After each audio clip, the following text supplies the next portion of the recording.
Hello everyone, welcome to my channel. Today I'm back with another video and today we are going to focus on USA. So US is a country where you say high risk, high return. And this is what I want to decipher if you're moving to US as a tech aspirant or to make a career in software development, in software engineering. What are your chances? How tough is the job market? And what all things should you keep in mind? Especially what skills should you focus on to make your career relevant for the next 5 to 10 years? So let's talk with a software developer who's currently working in US, in California, which is the tech hub of the world, and ask deep questions about this topic. If you have any more questions, please put in the comments. And if you are aspiring to go to the US, don't forget to take a free consultation call with my team who will guide you from start to end about your US process or how to apply for your applications, how to apply for your visa, and what all documents do you need, what you should take care of when applying to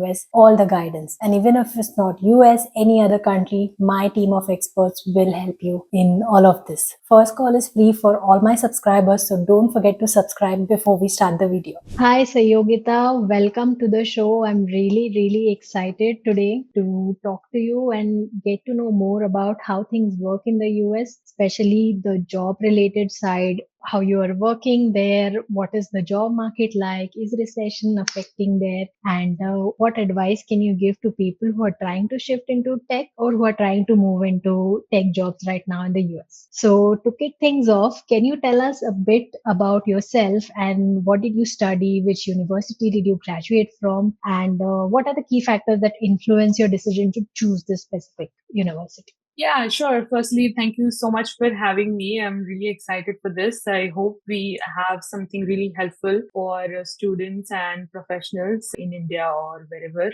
So, for your question, first thing, let me tell you that I came to the US in 2017 fall and I did my master's in computer science. My bachelor's is also in computer science, but that I did back in Pune. After I did my master's, I got a job here in San Jose in a startup called Autonomic.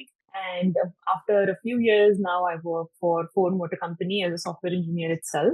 And in the beginning, I wanted to become a mechanical engineer when I was doing my bachelor's, but somehow I landed into computer science and I did not like it in the beginning. But when I moved to US and when I saw the potential that tech can do and the things you can do being in tech, I think that's when I started exploring it more and liking it more. And now I just enjoy being in tech itself. Oh, nice. Also, you're Yeah. from Pune. I'm also from Pune. I studied there Oh, until my bachelor's, and then I moved here to Germany for studying masters and then happened to stay here. So, interesting point. Always happy to meet other Marathi people here. Talking about studies, what was this experience for you studying here? How's it different from India? And do you recommend people to move there for studies? Yeah, so when I came to US, it was like a new world for me. I come from a strict background, so coming to US is like this, freedom all of a sudden. And considering the studying part itself, I felt like in India we focus a lot on the theory of things, but in US the focus is a lot more on the practical side of things. So I definitely had to skill up by making sure that I know all the different languages, I know in depth of all the algorithms and how to implement them. Definitely, I had to do that in India as well, but I felt like in India, I don't know, for some reason, the theory was more overpowering than the practical side Yeah, of and things. also maybe. Yeah. So I felt like I had to do the practical side of things more in US because, you have those weekly assignments where you implement certain things. And I remember I took a really good course, which was like mobile application development. So I did a lot of mobile applications there. So I felt like it gave me a lot of skills to be ready for the real world experience. So that was the difference I felt studying in India versus studying in US. Oh, nice. Interesting. Yeah, I think similar one also in Germany. I felt that the practical exposure here is much more. And academically, the things or the topics were pretty current, or I can say Mhm. futuristic. They were not old. Definitely. Yeah. So we study like 20-year-old technology in our engineering. And when we come here, they're talking about AI, they're talking about data, and they're talking about all things that are relevant in 5 years from now. Definitely. That was something that also really helped me. So every student faces some challenges during their time of university. So could you share some obstacles that you encountered as a student or someone who is an immigrant, an Indian in Germany, in the US, who could encounter that, and how would you manage that stress? I think more than obstacles, I felt like there was a learning curve for everything, especially like, in India, I was living with my parents, everything they were taking care of, right? From groceries, my mom was taking care of the Yeah, cooking, my dad was taking care of the financial things, right? But when you come to US, you have to take care of the finance. You have to take care of cooking, the home skills that you have. Plus, you have to take care of finding a new job and also doing well in your courses. So I think just managing that itself, I think, is a very huge task. And when yeah, you first come in US, right, especially it's a new place, there is a cultural shock. There is so many instances where you don't know what is going on around you, right? Like this is a totally different country. So I think just navigating that takes a certain amount of time, I think, to learn those things and to get used to those things. And I think you should be ready for whenever, like, new students are coming to the US, just being patient with yourself or not beating up yourself. Like, I think that is very yeah. important Yeah, it takes as time a to learn student. this. So when you said that there's this struggle with finding jobs or internships, so did you also work along with your studies, and was this experience helpful for finding jobs later? Yeah, so when I came here, for the first thing that everybody was looking for is on-campus jobs, right? Because we feel like there is such a huge financial burden on us. Some of us have student loans, so we try to minimize the amount of expenses by, trying to get more money by doing some on-campus Mhm. jobs, TAs, RAs. So I think first semester I did an on-campus job, which was in a diner in my university. I used to wake up at 5:30 a.m. and go to the diner, and it was more like administrative job, like, printing out the label of the foods and things like Okay. that. But I feel like the amount of money I received versus the amount of time I spent in that, like, the effort, I wouldn't suggest someone to work in a job like Yeah. that. There are Effort to different, pay yeah, ratio is low for it's those jobs. low, but I would say if the jobs are something like a research assistantship or a teaching assistantship or other on-campus jobs, which are like in an administrative, where you can administrative setting where you can network with other people or network with other students. Like for example, some people had these jobs where they just had to sit in the library, they could study on the side, and they can still earn money. I think those low Mhm. effort jobs you should definitely take up and make the most of it. But if you are working in a diner, have to wake up at 5:30 or have very Yeah, odd then you have to hours. be present on the job Yes. and you cannot do anything on the side. Yes, some people have to stand at the cashier and you get really tired Oh, and then you don't have time to study. yeah, I we are think not that used to is, all this, right? yeah, Then yeah, it becomes tough. Also, I feel that when you take jobs at university or library or something like that, then it helps you build network or know more definitely. about Yeah, people in the campus or know about new skills or new, I don't know, some job fair that is coming up that yeah. helps you network and connect better. Do you suggest networking, and does it help, or how can one do it when they are studying in the US? Yeah, I think you gave a really good example. Like if you are at the library, there is always like these posters coming around. Okay, this fair is happening or this department is doing something. I think that is a really good place to be. And also talking to other students, you get to know a lot about their department. Maybe you talk to a student who is in a different department. I'll give you my example. So I was studying in the computer science department because I did my master's, but I knew somebody who was in the electrical department and they had a Mhm. position of a research assistantship for somebody with computer science skills. They were looking for Okay. somebody with like, those skills. So I came to know about this opportunity by talking to different people, right? Being in connection with different people. And because of that RA, I got like a $2,000 reduction in my fees for that semester. Wow. Plus, I got a few more extra dollars with that research assistantship. So I think it is just such an important skill, right? Just knowing those things. And sometimes you know about those things just by talking to other people. So I think just being open. And I think one thing I also want to add is not keeping a transactional relationship. Like, Mhm. just thinking of people as, oh, he might help me. Maybe that's why I should talk to them. I think just building relationships in general is more important than having the transactional mindset. I think that will take you a longer way than just like looking at people as somebody who would help you. So Exactly. yeah, That advice is gold because I yeah, get so many messages on LinkedIn and people are like, "Wow, you work for Audi. Can you just refer me? This is the job I'm looking for." yeah, Someone who has never messaged me, who's not even connected to me on LinkedIn, and I have hundreds of such messages lying in the yeah, LinkedIn inbox. So why would I or how would I? This is yeah, really tough, right? When someone messages you out of blue, you just keep it transactional or yeah, I want job, so can you give me? That's all. yeah, So don't make that kind of relationship. That's really tough, or you should come out of that zone when you're abroad because you never know how someone can help you when. yeah, So try to build genuine relationships. If you don't like the person, don't simply go and blabber something and come back. Just try to make really good relationship. Try to genuinely know the person and see how you can mutually help each other or get to know topics from each other because every person comes from a totally different background, totally different country, and there's always something to learn yeah. from someone's experiences. So Yeah. that was interesting advice. Yeah. Another And thing, like because you brought up LinkedIn, another thing I want to like tell students or new people who are coming to any country, right? I think people just shoot you a message and say, "Hey, I know you work at this company. Are there any openings?" That shouldn't be the way you approach someone. I think exactly. you should have a very specific ask of that person because that person, like you said, might get hundreds of messages even like on a daily basis. So you should have a very specific ask. Hey, this is the position, this is the job ID, this is my resume, Mhm. this is everything about me, can you please refer me? And be really humble. I think people take it for granted like how it is important to be humble because they are doing something for you, right? They Yeah. are taking out 10 minutes of their time, 5 minutes, whatever they're taking out of their day, and they will do this referral for you. So be very humble and have a very specific ask. People will definitely help you even if they don't know you. Sometimes that might also work if you do it right. Yeah, Yeah, that's or ask important. genuine questions like what are the Yeah, challenges you're facing, or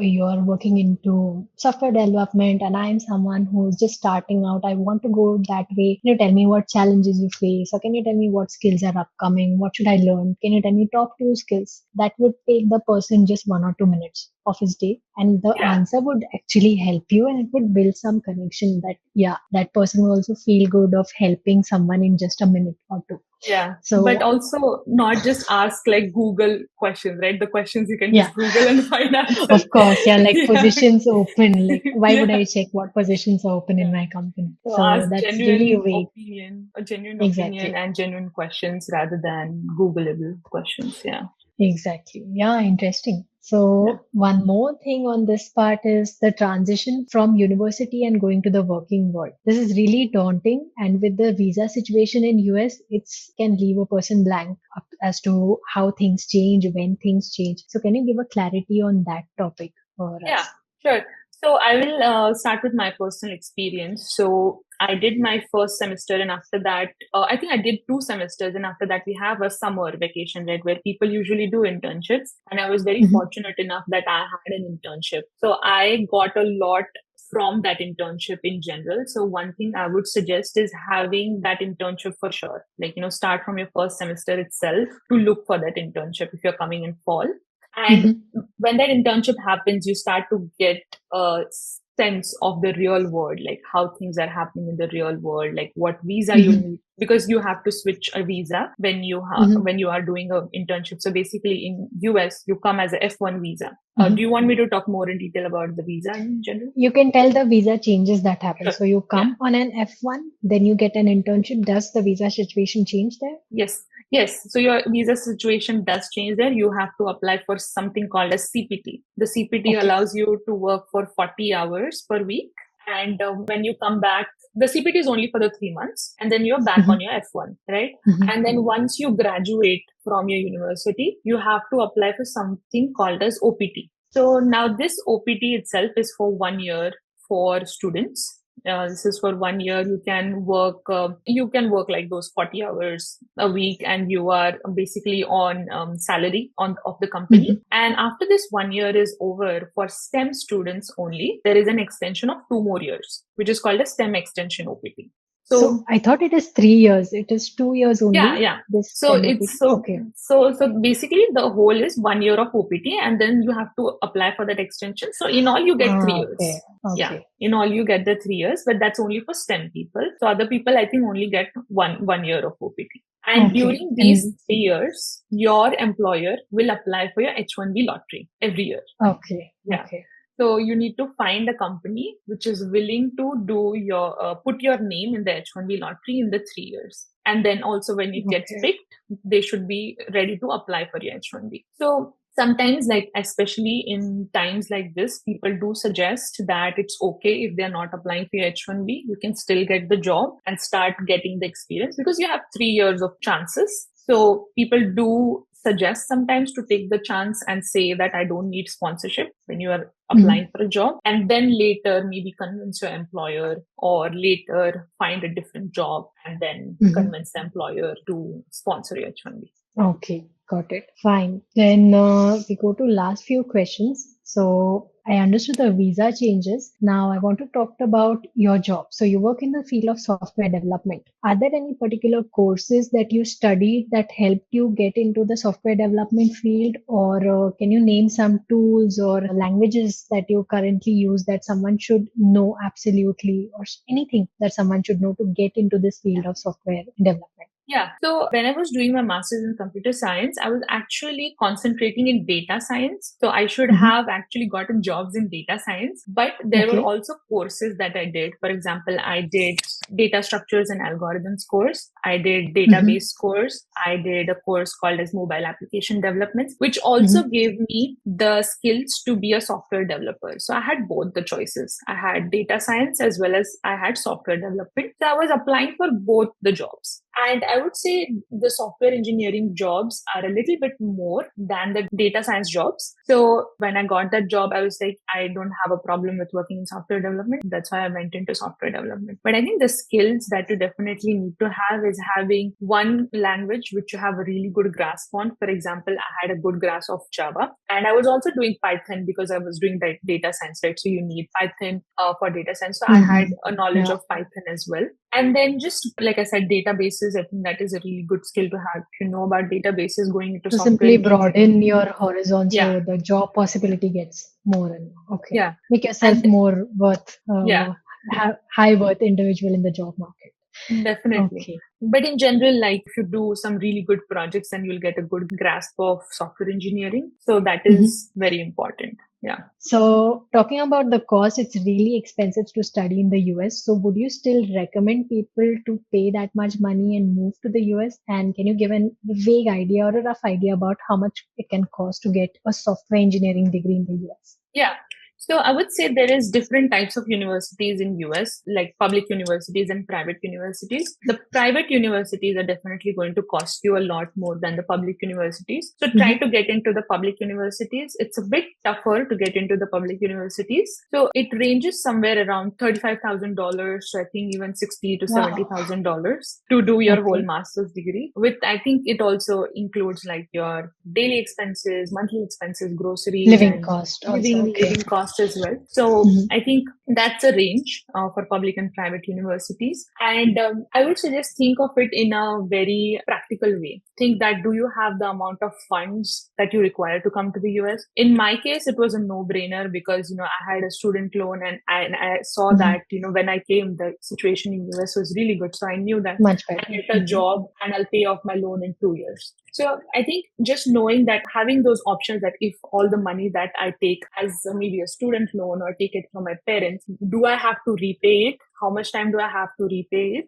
And if I don't get a job, what are my options? Right? In US, I think all people eventually get a job. It's just that after you graduate, it might take 5 to 6 months, or it might take even up to a year. So Mhm. just having that option B, what happens if I have no job for a year? Is my student loan Will you piling able to up? fund it? Yeah. Yeah. So just be ready to have like a unemployment gap for a few months or so. And if you think you have the funds to do it, then I would say it's definitely worth coming to US. But if you get a research assistant job or an internship, how much do you earn? Can you use that to repay your loan? Is it a lot? Yeah. And can you cover living cost too? So I think if you have a teaching assistant job, that will pay for your monthly expenses. That will definitely pay for that. So you just have to pay for the fees. The fees are a little bit higher for them to be paid Mhm. from the teaching assistantship. But if you get a research assistantship, I think that helps a lot because my research assistantship personally paid for my expenses. Plus it paid a part of my tuition fee. And also I Mhm. had a little bit more, right? Okay, you So get scholarship part also yeah, in that. yeah. So I Okay. think it also So how much is depends. the average that a person can expect with a So research assistant or internship jobs? this is like from 5 6 years back because when I was a student. So but I would say it does depend from university to university, and it would probably range between 1,500 to 3,000 a month. I think That's a lot. 3,000 is Mhm. probably higher, and that's for, I guess, research assistantship. I'm considering the scholarship part of it as well. But if you work at a diner, when I was working at a diner, I was only getting $700 per month, and that was the minimum wage. Okay. So it also Okay. varies what kind of job you do. Yeah. It's similar, but we get paid really less in internships or research assistant jobs here. So $3,000 is like in-hand salary of an average earner in Germany, Makes sense. average Yeah. fresher, Yeah. in-hand salary after tax. Yeah. So that's you're earning a lot in US even as a student.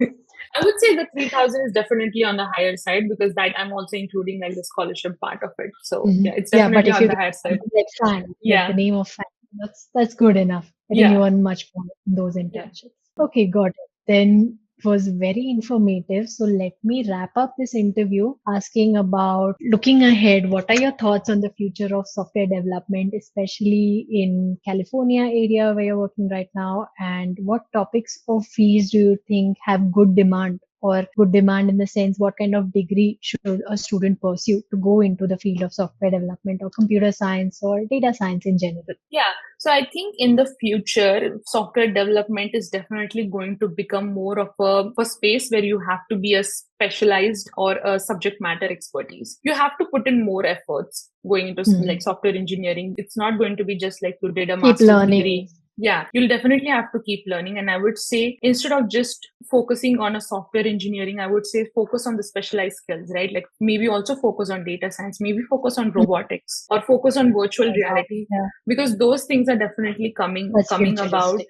Yeah, futuristic. And also, when you are working, maybe try to get domain expertise. Like, I work in the automotive sector. That might also help you to make like a subject matter expertise and keep you in like the top percent of the software engineers, right? So going forward, you definitely have to keep learning and keep upskilling on a day-to-day basis, and that's how you will stick into this like tech sector itself, not just as a plain software engineer, but somebody who has more knowledge and more information. Those people are definitely going to thrive in the software, in the tech industry. I totally agree because even I'm not a software developer, I work in the project management in IT, but even I have to keep learning what are Yes. the new trends, what are the new certifications, what are the new methods of management, and I'm continuously learning Yeah. in this field also, even though it's not related to technology Yes. directly. So yeah, I totally agree with that. So students who are trying to come here, you need to be ready to know that this is not going to be easy, especially if you're changing from something like mechanical or something or electrical to software, then it's not going to be easy. You have to put in a lot of effort, at least in the first Yes. 5 years. It's going to be Yes. tough. And Yep. then the curve starts becoming lesser. I would say Yeah. it starts becoming better. You understand how the industry functions more or Definitely. less. So superb, Sayogita. Thank you so much. All these insights are very, very helpful and very directive for students, which can be applied right away or give a good insight about what to expect when moving to US for jobs. Thank you so much for coming here, and I would love to see you in one more of my vlog and ask more deeper questions on the job Yeah. market. Definitely. Thank you so much for having me. I had a lot of fun. I hope this is helpful. Yes, it's So, totally helpful. So let's make another vlog on the work life in California. How's the life in general? How's the daily life there? Racism is there, or what's the saving potential, etc. Let's talk about that in the next vlog. So see you in the next sure. one. Bye. Bye.